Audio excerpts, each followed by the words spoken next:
नमस्कार। आज हम पाठ पढ़ेंगे सिल्वर बेडिंग। इसको लिखा है मनोहर श्याम जोशी के द्वारा।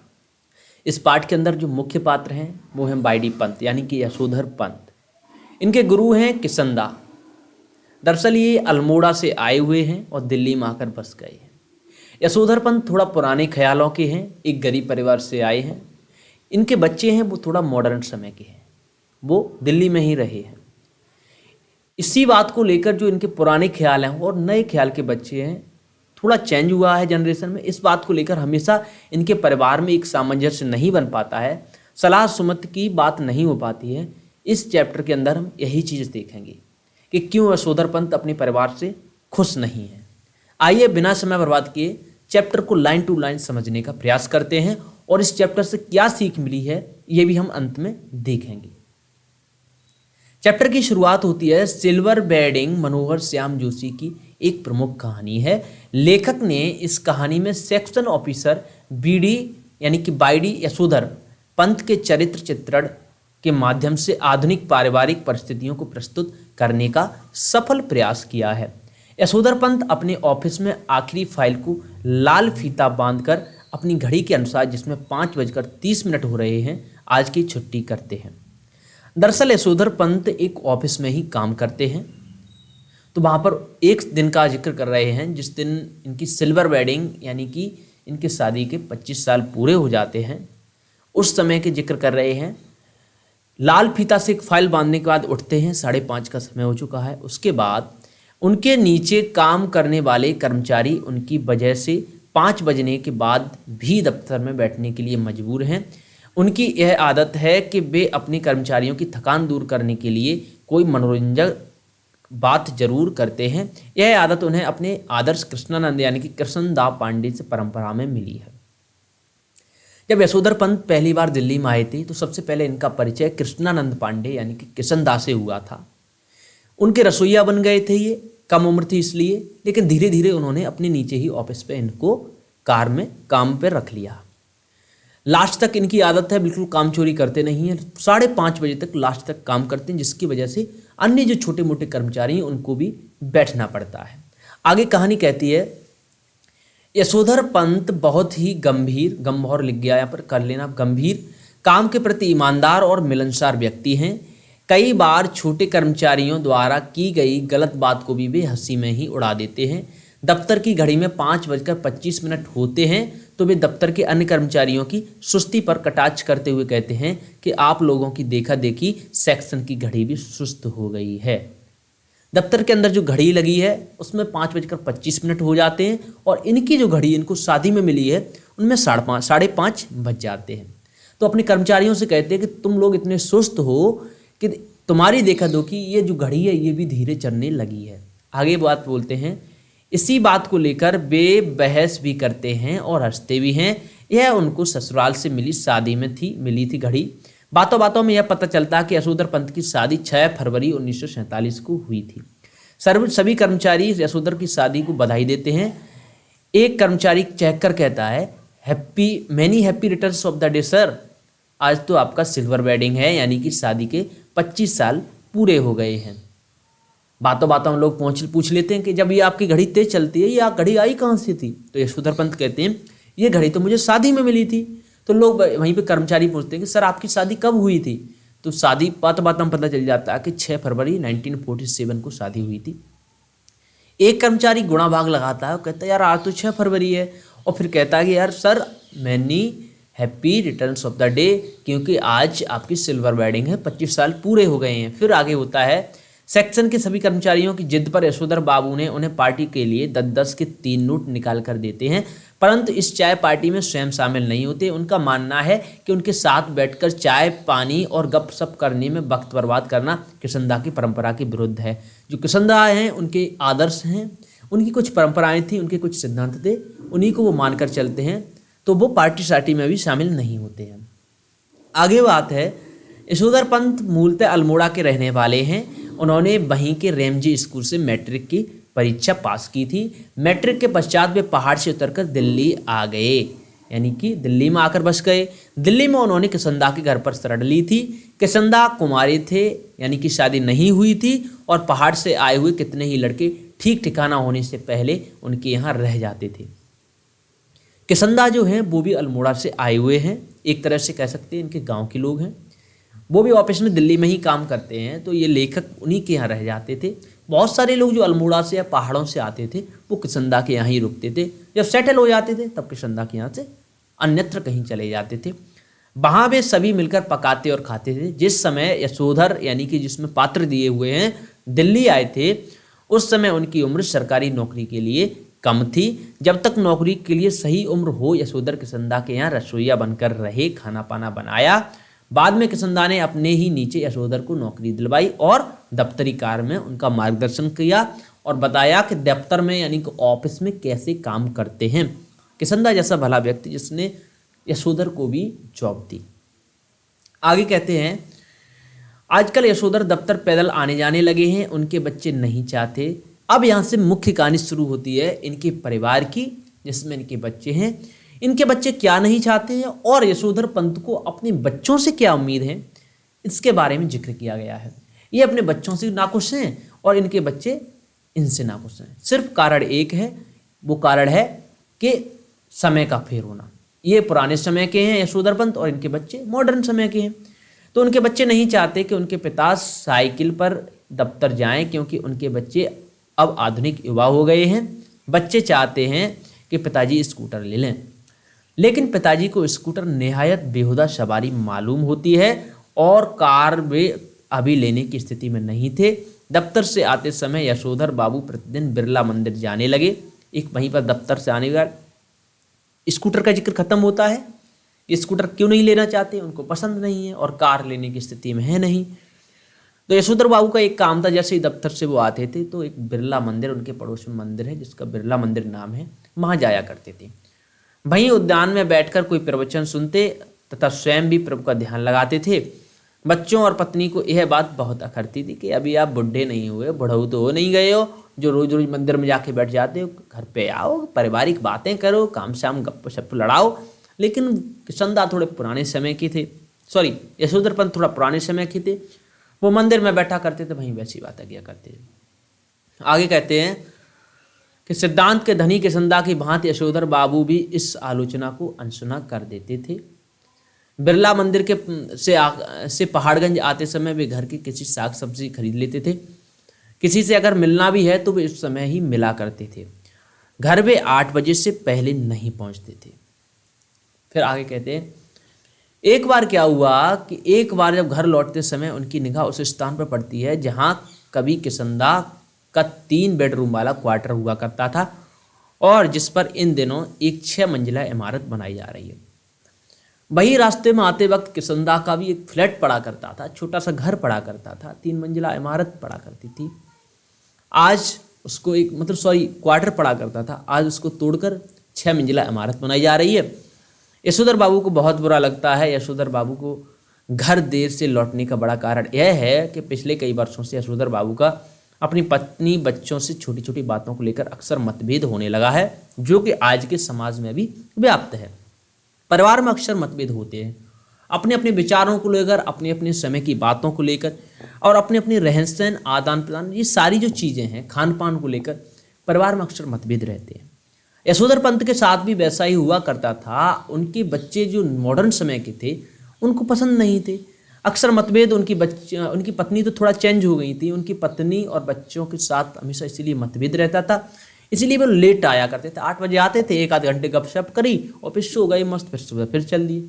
ऐसा उन्होंने रूटीन बना रखा था और इसी वजह से वे अब घर जल्दी लौटना पसंद नहीं करते। जब बच्चे छोटे थे तब वे उनकी पढ़ाई लिखाई में मदद किया करते थे।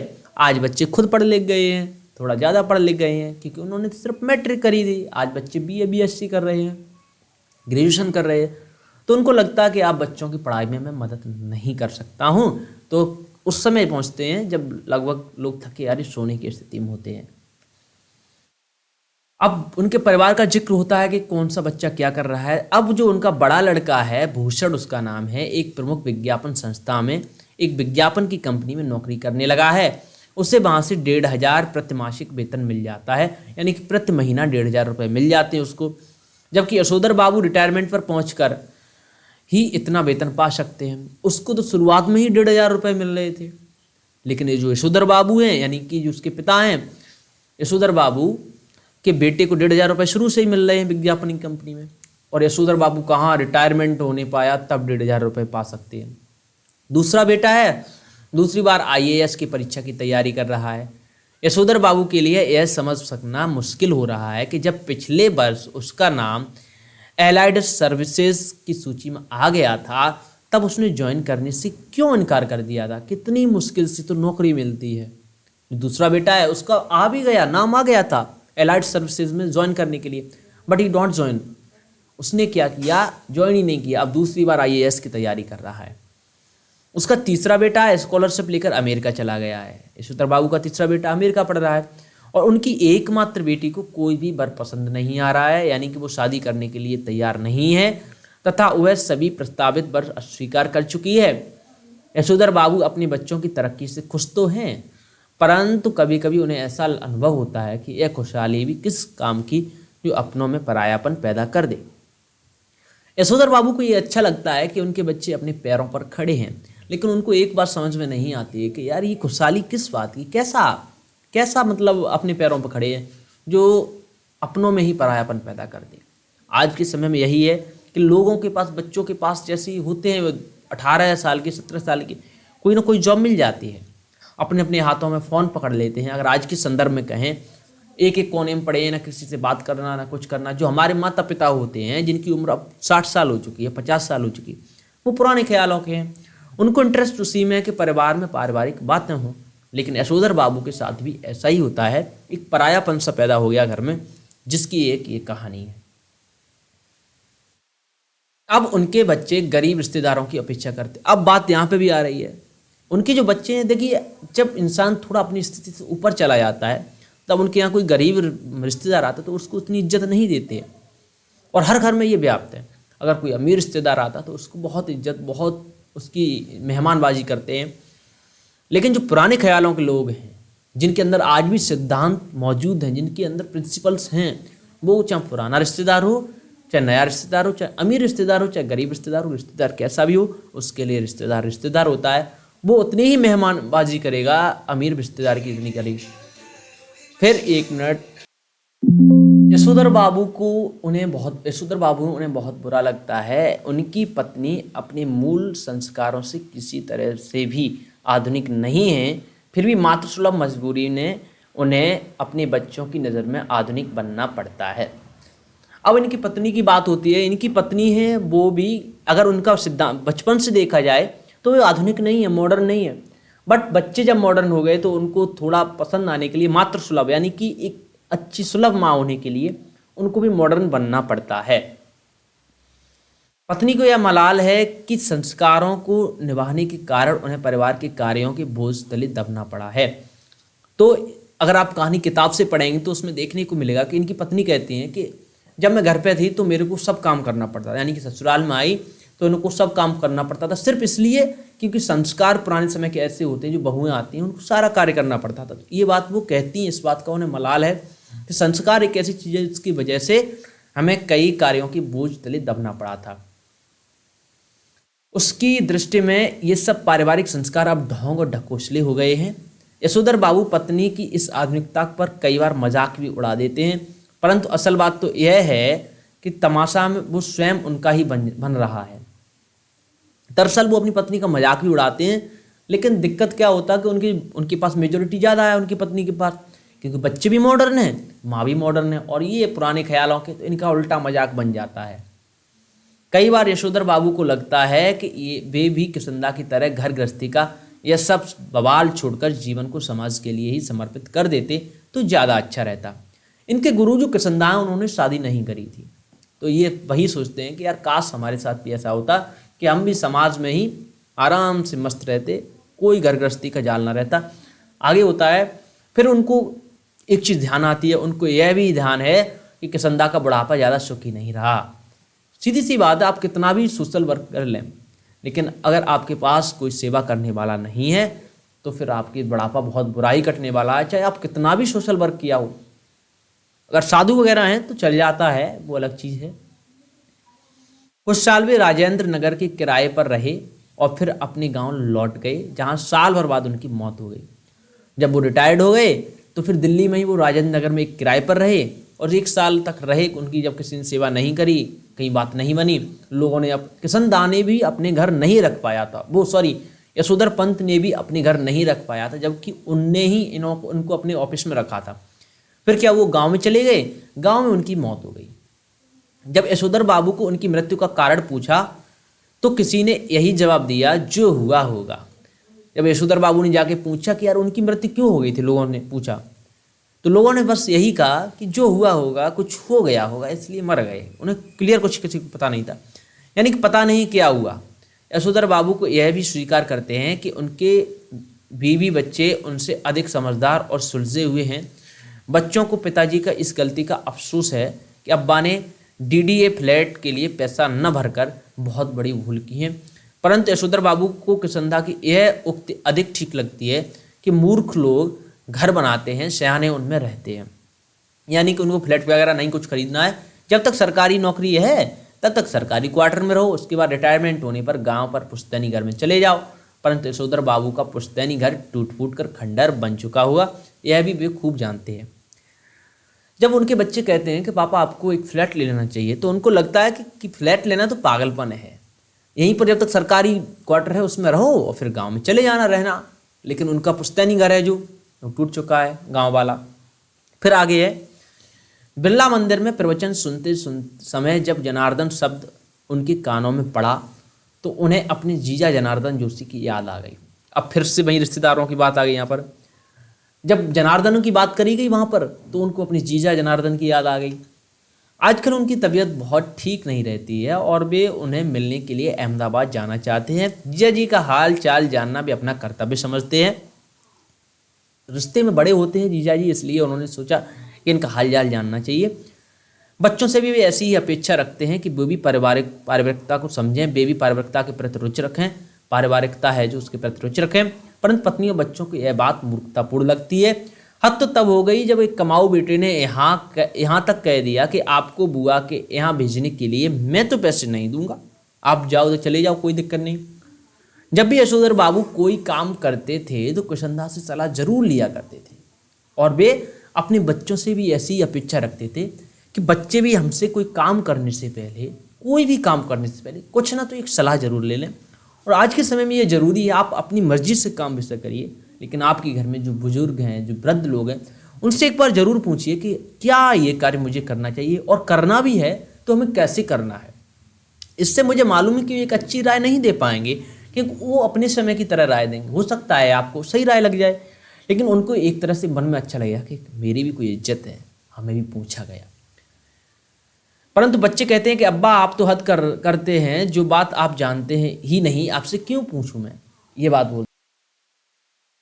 फिर कहते हैं कि यशोधर बाबू को यह अनुभव होने लगा था कि बच्चे अब उनके अनुकूल नहीं सोचते, इसलिए बच्चों का यह प्रवचन सुनकर भी सब्जी मंडी चले जाते हैं। जो सोचते जा रहे थे कि उन्हें भी अच्छा लगता अगर उनके बेटे बड़े होने पर उनकी ओर से यह प्रस्ताव रखते कि दूध लाना, राशन लाना, CGHS डिस्पेंसरी से दवा लाना, सदर बाजार जाकर दालें लाना, डिपो से कोयला लाना आदि ये काम आप छोड़ दें, अब हम कर लिया करेंगे। जा ही रहे थे, उसी दिन की बात है जिस दिन इनकी सिल्वर वेडिंग है।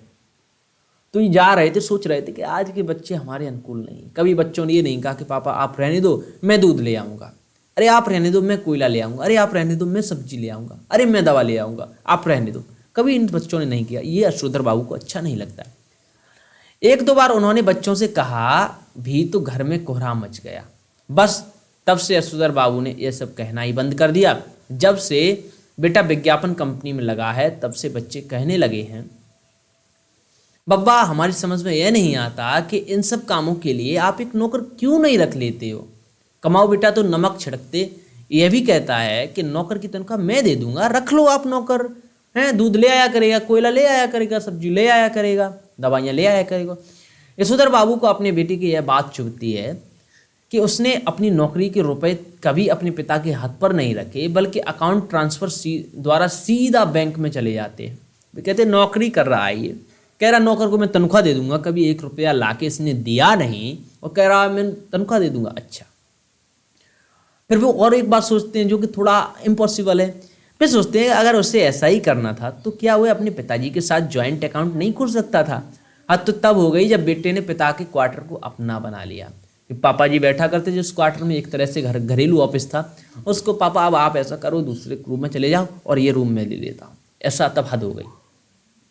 फिर आगे वो कहते हैं कोई अपना वेतन अपने ढंग से अपने घर पर खर्च करता है, कभी कारपेट लाता है, कभी पर्दे लाता है, कभी सोफा सेट लाता है, कभी डनलप वाला डबल बेड और कभी श्रृंगार मेज यानी कि ड्रेसिंग टेबल, ठीक है, उसके बाद घर में लाए जा रहे हैं और ये बेटा के गैर फजूल का खर्च है। यह भी बेटे ने कभी नहीं कहा लीजिए पिताजी यह टीवी आपके लिए, बल्कि यह कहता है कि मेरा टीवी है, इससे कोई छुआ ना करे। थोड़ा ये मिसप्रिंटिंग हो गई, लेकिन ऐसा नहीं लिखा किताब में। उसमें ये बोला गया है कि कभी बच्चे अपनी तरफ से ये नहीं कहते हैं कि ये मेरी नहीं आपकी है, आइए पापा बैठिए, ठीक है। घर में एक और नौकर रखने की बात चल रही है, नौकर होगा तो इनका ही होगा और पत्नी सुनती है मगर नहीं सुनती। यही सब सोचते हुए वे खुदी हुई सड़कों को, टूटे फूटे क्वार्टरों के मलबे से पटे हुए रास्तों को पार करते उस क्वार्टर में पहुंचते हैं। बाहर बदरंग तख्ती में उसका नाम लिखा है बाईडी पंत। धीरे धीरे घर के करीब पहुंच जाते हैं मार्केट से होते हुए और फिर देखते हैं अपने क्वार्टर के पास पहुंच जाते हैं। वहीं पहुंच जाते हैं जहाँ पर एक तख्ती में लिखा है बाईडी पंत, यशोधर पंत। आगे क्या होता है, जैसे ही घर पहुंचते ही यशोधर बाबू की एक बार तो लगा कि वो किसी गलत जगह पर पहुंच गए हैं। अब इसका कारण क्या है, घर के बाहर एक कार, कुछ स्कूटर और मोटरसाइकिलें खड़ी हैं। कुछ लोग विदा ले रहे हैं। बाहर बरामदे में कागज़ की झालरें और गुब्बारे लटक रहे थे, रंग बिरंगी रोशनियां जल रही थीं। फिर उन्हें अपना बेटा भूषण पहचान में आया जो अपने बॉस को विदा कर रहा था। उनकी पत्नी और बेटी कुछ मेम साहबों को विदा कर रही थी। बेटी ने जीन्स और बिना बाजू का टॉप पहन रखा है। यशोधर बाबू ने उसे ऐसे कपड़ों में कई बार मना किया है, लेकिन वह इतनी जिद्दी है कि ऐसे ही वेशभूषा को पहनती है और माँ भी उसी का साथ देती है। यशोधर बाबू पहुंचते हैं, दरअसल ये सेलिब्रेट कर रहे हैं सिल्वर वेडिंग यशोधर बाबू की। तो बाहर पहुंचते हैं, बहुत सारी भीड़ लगी है, बहुत सारी भीड़ लगी है और भीड़ को देखते हैं तो कहते हैं कहीं गलत तो नहीं आ गया। और उनका बेटा उनको जब भूषण पहचान माता तो कहते हैं चलो सही जगह पर। फिर आगे क्या होता है, जब कार वाले विदा हो गए तो यशोधर बाबू घर पहुंचे तो फिर खड़े खड़े वो देखते रहे, कुछ समय इंतजार करते रहे। फिर क्या हुआ, कार वालों ने विदा ले ली। फिर वे घर पहुंचे तो बड़े बेटे ने उनकी झिड़की सी सुनाई, बाबा आप भी हद करते हो, सिल्वर वेडिंग के दिन भी 8:30 बजे घर पहुंचे, अभी तक मेरे बॉस आपकी राह ही देख रहे थे, वो अभी तुरंत चले गए हैं। शर्मिली हंसी के साथ यशोधर बाबू बोले, हम लोगों के यहाँ सिल्वर वेडिंग कब से होने लगी है बेटा, जब से तुम्हारा बेटा कमाने लगा है, किसी रिश्तेदार ने कहा। तो पूछे यार हमारे घर पर कब से सिल्वर वेडिंग मनाने लगी, हम कोई अंग्रेज थोड़े ही हैं सिल्वर वेडिंग वगैरह मना रहे हैं। फिर एक रिश्तेदार ने कहा अरे आपका बेटा कमाने लगा है, आप तो सेलिब्रेट किया करो यशोधर बाबू जी, कि वैसे ही ये खाक साक से छानते रहते हो। फिर यशोधर बाबू ने इस बात से भी खफा हैं कि घर में भूषण रिश्तेदारों के लिए विस्की लाया है। Whisky, that's not fine. जब भूषण अपने मित्रों को यशोधर बाबू का परिचय करवाता है तो वे सभी उसे many happy returns of the day कहते हैं। तो जवाब में यशोधर बाबू थैंक यू बोलते हैं, थैंक यू। अब बच्चों ने बिलायती परंपरा केक काटने के लिए कहा। यशोधर बाबू को केक काटना बचकानी बात मालूम होती है, उन्होंने संध्या से पहले केक काटने से मना कर दिया। फिर क्या हुआ कि यशोधर बाबू जैसे ही पहुंचते हैं तो फिर क्या कहते हैं, बच्चे कहते हैं पापा आप केक काटिए, केक काटिए।